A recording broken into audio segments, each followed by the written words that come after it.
Today's video is sponsored by Famous Faces and Funnies, located in Melbourne, Florida.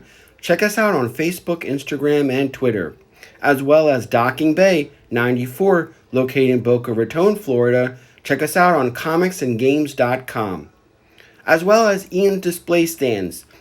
Click on the links below, and remember, on all three, shipping is nationwide.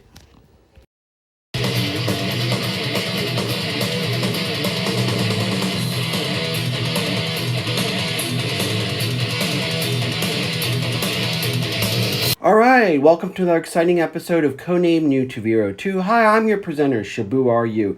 Okay, so here we are with issue number 2 in the Rob Liefeld Snake Eyes Deadgame comic. Okay, so before I dive into this issue, I'm going to break the norm and say I'm a little underwhelmed with this issue. Saying that, I have a general rule that I want everyone to take note and apply. In any comic series, do not draw a conclusion until after issue number 3. After the third issue, you can tell if the writer knows what the hell he or she is doing. Case in point, the Paul Lore series.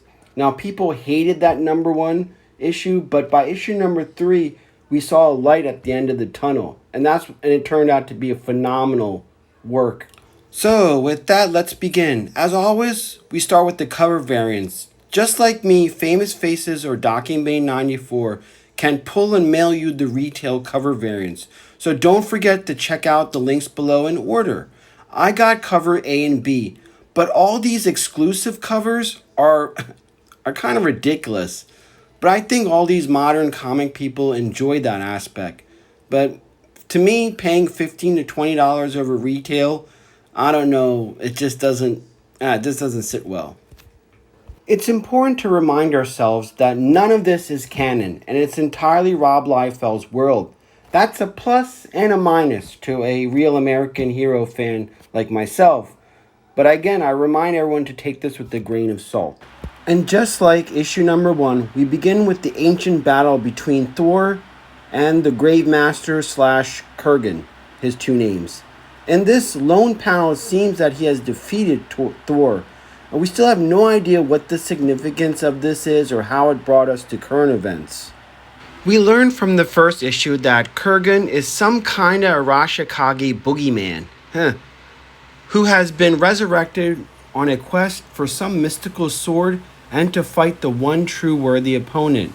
During their first battle, Snake Eyes initially had the jump on him, but towards the end, he was about to kick the crap out of Snake Eyes until Scarlet came in for the save.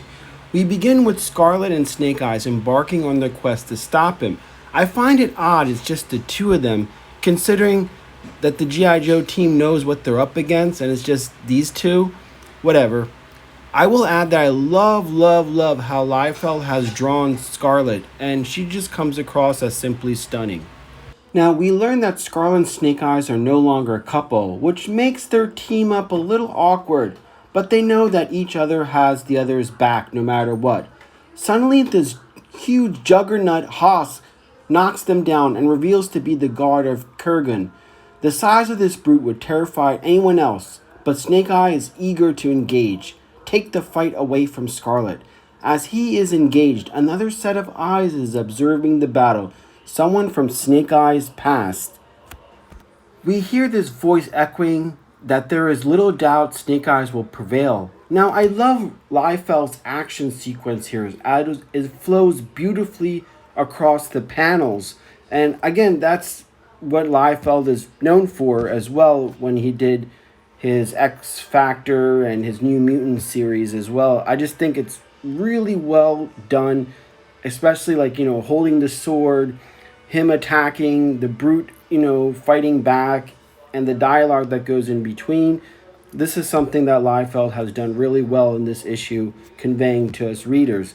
And again, Snake Eyes looks great in this. I think that, and yes, his feet, there's his feet as well. I think he's just doing a really good job with this. So, in the panels, we see the fight going in the direction that Snake Eyes is taking it, showcasing how superior he is. Snake Eyes eventually does away with this brute. The side commentary that I spoke about earlier is coming from a woman that we later know as Olympia, who is kind of like a lady Deathstroke, like in Marvel, or a Talia al Ghul type character in DC. She hits Snake Eyes with poison dipped ninja stars. So while you're watching their battle unfold and the poison is taking effect on snakes, we come to learn that there is a past between these two. Maybe she was once trained to be an Arashikage and was kicked out by Snake Eyes. I don't know. But it turns out she is Kerrigan or slash Deathmaster's daughter. I don't know if that's biological or by title. She seems to be foretelling of the Deadgame between the two and how he must be ready for it. As I said before, Liefeld's drawing of strong female athletic characters harkens me back to the 90s, especially during the New Mutants. Again, I recommend watching YouTuber Comic Tropes and Chris Pierce Spot On Tropes, and we see them for Liefeld in 2020, which is really nice to see. So while they're fighting and the dialogue is going, I still don't understand that from issue 1 and 2, Snake Eyes, Joe Colton, Scarlet, and Roadblock realized the magnitude of this Deadgame. And instead of utilizing the entire Joe team to assist, it's just Scarlet and Snake Eyes tiptoeing through this hornet's nest. And we see Scarlet here taking aim at Olympia. She has her dead to rights when all of a sudden someone comes from behind and knocks her out cold. And then we find out that this person is none other than Storm Shadow. So he's entering the frail, and we need to know what angle he is in all of this. Obviously, he's a friend, but, he's kind of letting things happen and letting Snake Eyes go on this journey towards the end game. Olympia brings Snake Eyes back to Kerrigan. As she was tasked to bring back a worthy opponent, Kerrigan voices his disappointment in stating that he has already bested Snake Eyes. She retorts the fact that he is still alive is a testament to his abilities. She also adds to their backstory, saying that she discovered Snake Eyes after Storm Shadow had killed the Hardmaster. Kerrigan is upset, stating how difficult it is to kill an Arashikage, and yet, instead of bringing him the one who killed the Master, she brings the one who ran away from the clan. Kerrigan is outraged by this, but offers Snake Eyes a chance to be deemed worthy. He will subject him to a trial that is one step below the Deadgame itself. But he has to face these monsters as this giant cobra emerges. So that brings us to the end of issue number 2. Again, I don't know. Like I said, you have to wait until the end of issue number 3 to draw a conclusion. There are some pluses and some minuses so far in the series. So I look forward to issue number 3 to finally draw a conclusion on how this series is going. Once again, this is Shabu RU. Thanks for joining, and I'll see you in the next comic recap.